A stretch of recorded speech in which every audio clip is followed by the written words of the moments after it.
마태복음 26장 26절에서 28절 말씀입니다. 제가 봉독해 드리도록 하겠습니다. 그들이 먹을 때 예수께서 떡을 가지사 축복하시고 떼어 제자들에게 주시며 이르시되 받아서 먹으라 이것은 내 몸이니라 하시고 또 잔을 가지사 감사 기도하시고 그들에게 주시며 이르시되 너희가 다 이것을 마시라 이것은 죄사함을 얻게 하려고 많은 사람을 위하여 흘리는 바 나의 피 곧 언약의 피니라. 아멘. 사랑하는 성도님들, 이번 고난주간은 어떻게 지내고 계십니까? 열심히 기도하고 열심히 묵상하고 열심히 주님을 생각하면서 지내고 계십니까? 요새 우리가 특별 새벽 기도회를 고난주간을 맞이해서 하고 있는데 많은 분들이 정말로 열심히 다해서 참여해 주시고 함께 기도해 주셔서 얼마나 감사한지 모릅니다. 이처럼 고난주간은 우리에게는 너무나 중요한 절기이죠. 우리 예수님께서 이 십자가를 지시고 간 것을 기억하고 그 고난에 동참하는 그런 시간이기 때문입니다. 이 고난주간의 흐름을 이렇게 보면 그리고 이 성경의 흐름하고 비교해서 이제 금요일 날이 이제 예수님께서 돌아가시는 성금요일이니까 거기서부터 이제 계산을 하면 오늘은 어떤 날이었을까요?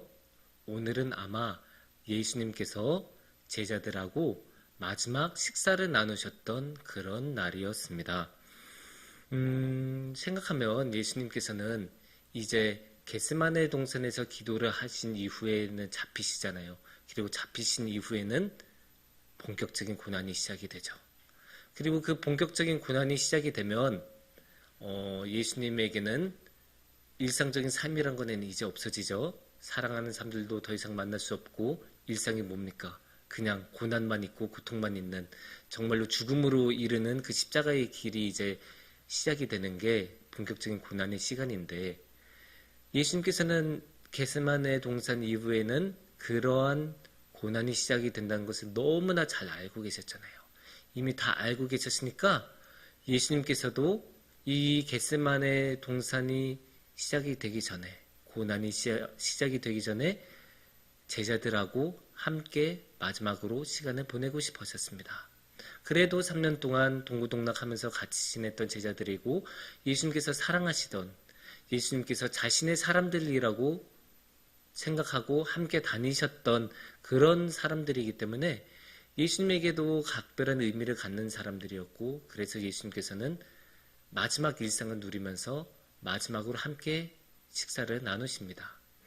그 식사는 예수님께서도 이렇게 많은 의미를 부여하셨기 때문에 성경에서도 그것을 굉장히 중요하게 여깁니다. 그래서 성경에서도 4개의 복음서 마태, 마가, 누가, 요한 이 4개의 복음서 모두에서 이 마지막 식사의 모습을 담고 있죠. 그리고 이렇게 중요하다는 것을 옛날부터 교회에서는 알았기 때문에 이 마지막 식사를 성만찬이라는 예전으로 만들었습니다. 성만찬에서 우리는 보통 빵과 포도주를 나누지요. 아무리 우리 개신교가 예전을 다른 교파에 비해서 그렇게 중시하지 않다곤 해도 이 성만찬만큼은 우리에게는 너무나 소중합니다.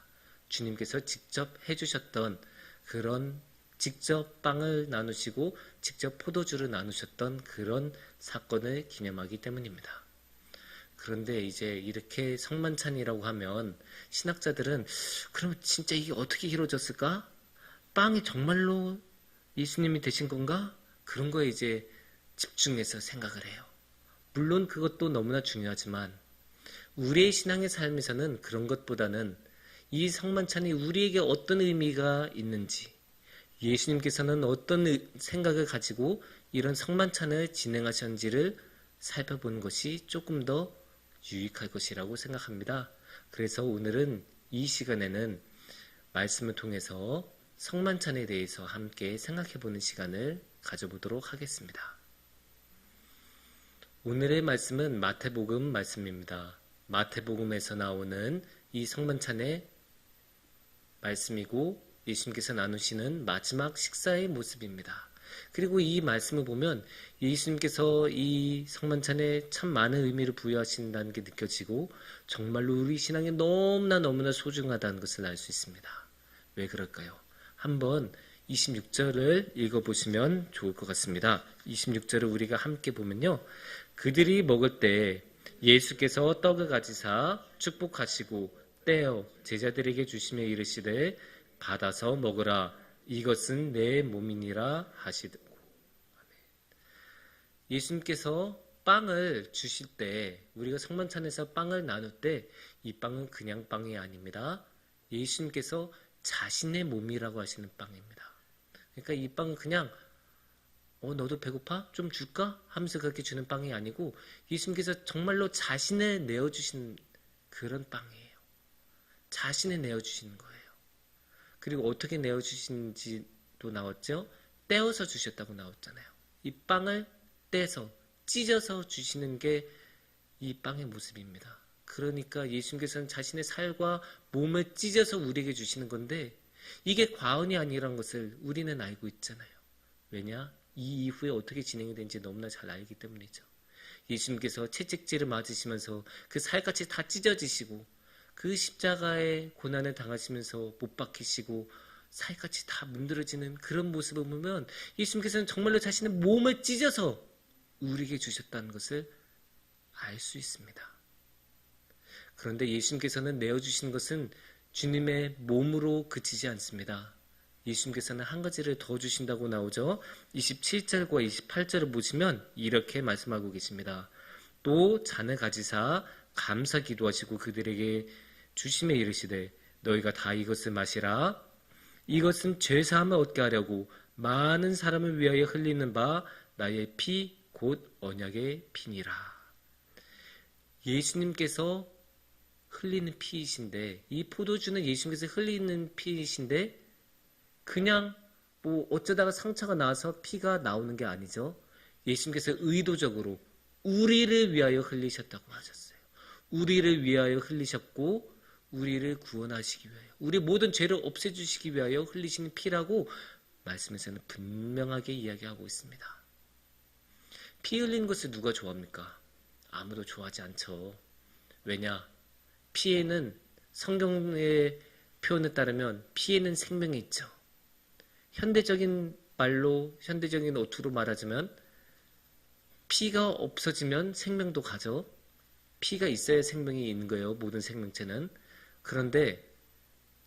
그러니까 어떠한 사람도 피를 다 흘리는 것을 싫어해요.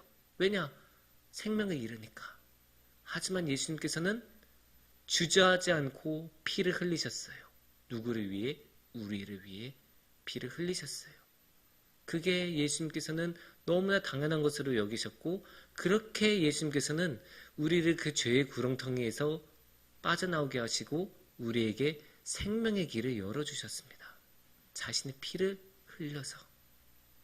우리가 피가 부족하면 병원에서 어떻게 합니까? 정말로 긴급하게 피가 너무 부족하고 수술 같은 거 했을 때는 수혈이라도 하잖아요. 우리는 수혈을 해야 하잖아요. 정확히 말하면. 그것처럼 우리는 가망이 없는 사람들이에요. 왜냐? 너무 죄로 가득 차 있으니까. 그래서 생명의 피가 우리 안에는 없는데 예수님께서는 그것을 자신의 피를 흘려주셔서 우리에게 그 피를 수혈해 주셔서 우리에게 생명의 피를 허락해 주셨어요. 그렇게 우리는 생명의 길로 나아갈 수 있습니다. 그런데 이 성만찬에는 조금 더 넓게 보면 또 다른 의미들을 볼 수 있어요. 이 성만찬은 아까 처음에 서두에 말씀드린 것처럼 그냥 어느 날 갑자기 우리 한번 성만찬이라는 예식을 해볼까? 이러면서 진행이 된 게 아니고 저녁 식사를 하시면서 시작이 된 거라고 말씀드렸죠. 그렇게 저녁의 식사를 하시면서 예수님께서 함께 이 빵과 포도주를 나누신 건데 그런데 이 저녁 식사를 언제 나누셨을까요? 저녁이라는 말 말고 언제 예수님께서는 이 식사를 나누셨을까요? 정답을 아는 분들이 계신 걸로 보여요. 19절을 보시면 이런 말씀이 나오죠. 19절을 보면 제자들이 예수께서 시키신 대로 하여 유월절을 준비하였더라. 여기 보면 유월절이라고 나오죠. 이 마지막 식사는 예수님께서 유월절에 하시면서 같이 나누신 식사예요. 그러니까 아무런 의미가 없는 게 아니라 분명히 유월절이라는 의미를 가지고 있는데 그거는 여러 차례 강조돼요. 왜냐? 17절, 18절 다 나오기 때문이에요. 17절도 보시면 무교절의 첫날에 제자들이 예수께 나와서 이르되 유월절 음식 잡수실 것을 우리가 어디서 준비하기를 원하시나이까. 여기서도 유월절이 나오고 또 18절에도 이렇게 말씀하십니다. 이르시되 성은 아무개에 가서 이르되 선생님 말씀이 내 때가 가까이 왔으니 내 제자들과 함께 유월절을 내 집에서 지키겠다 하시더라 하라 하시니 이렇게 18절에도 나오죠. 유월절이라고. 그러니까 17절, 18절, 19절 세 절이나 연속으로 유월절에 관한 말씀이 나오고 나서 이 식사를 하시고 성만찬을 나누십니다. 그런 거 보면 이 성경에서는 우리가 가지고 있는 말씀에서는 유월절에 의한 것을 분명히 의식하고 있었고 그것을 강조하고 있었던 것을 알 수 있습니다. 그래서 성만찬을 그냥 성만찬으로 보면 안 되고 이 유월절의 맥락에서 이해해야 한다라고 우리는 볼 수도 있습니다.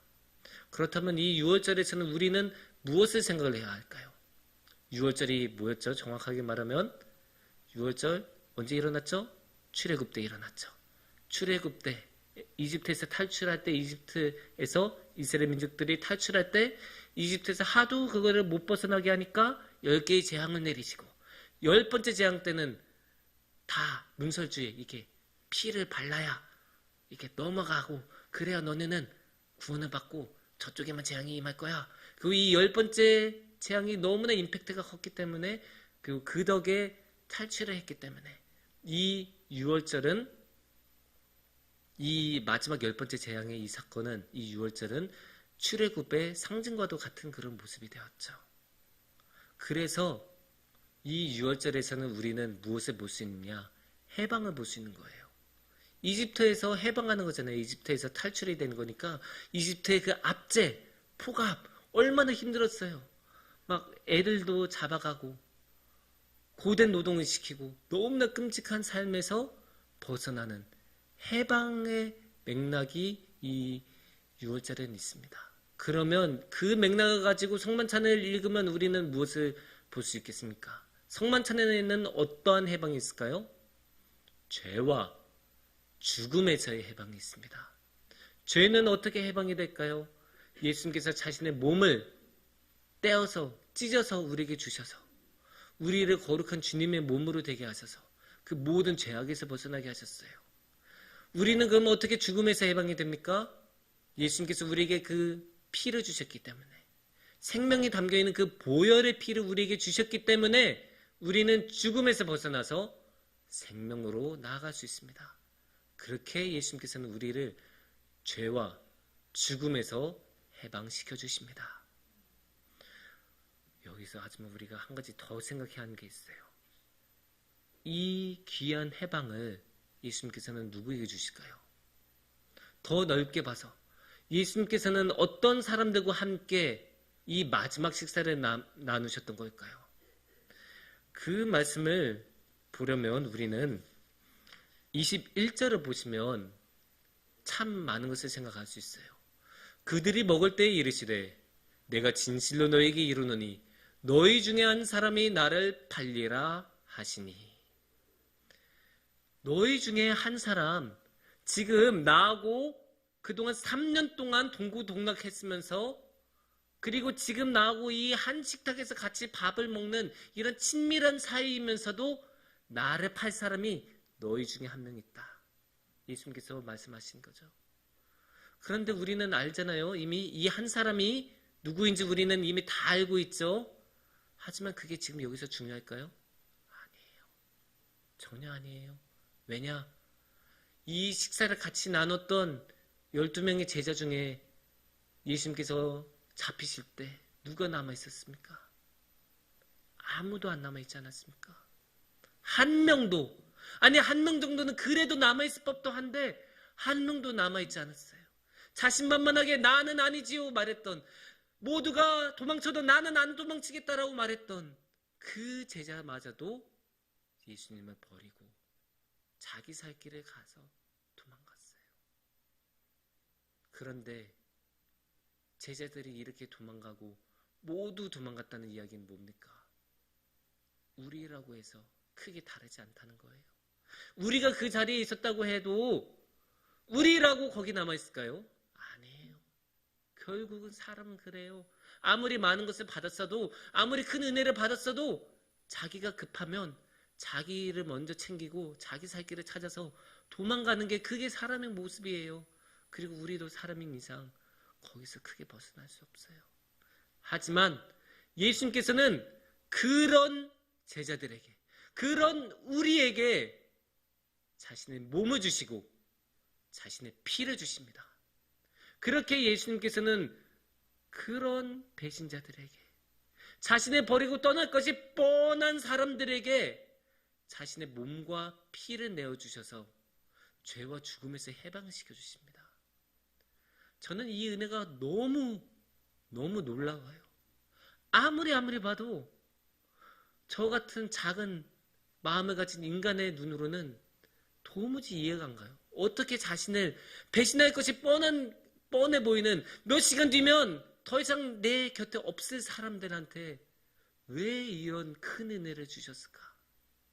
주님의 놀라운 사랑이라고밖에 표현할 수 없습니다. 사랑하는 성도님들, 주님께서는 우리에게 이렇게 크신 사랑으로 오셨습니다. 그리고 이렇게 크신 사랑으로 고난의 길을 걸어가십니다. 이 고난의 길을 우리가 고난주간 동안 함께 따라가기를 원합니다. 물론 우리는 너무나 작은 사람들이어서, 너무나 부족한 사람들이어서 쉽게 넘어지고 또 예수님 곁에 끝까지 남아있지 못하는 경우도 너무나 많습니다. 하지만 그래도 혹시라도 우리가 남아있을 수 있다면, 우리가 혹시라도 주님의 고난에 한 방울이라도 동참할 수 있다면 주님께서 허락해 주신 몸과 피가 우리 안에 충만한 복이 넘칠 것입니다. 함께 기도하겠습니다.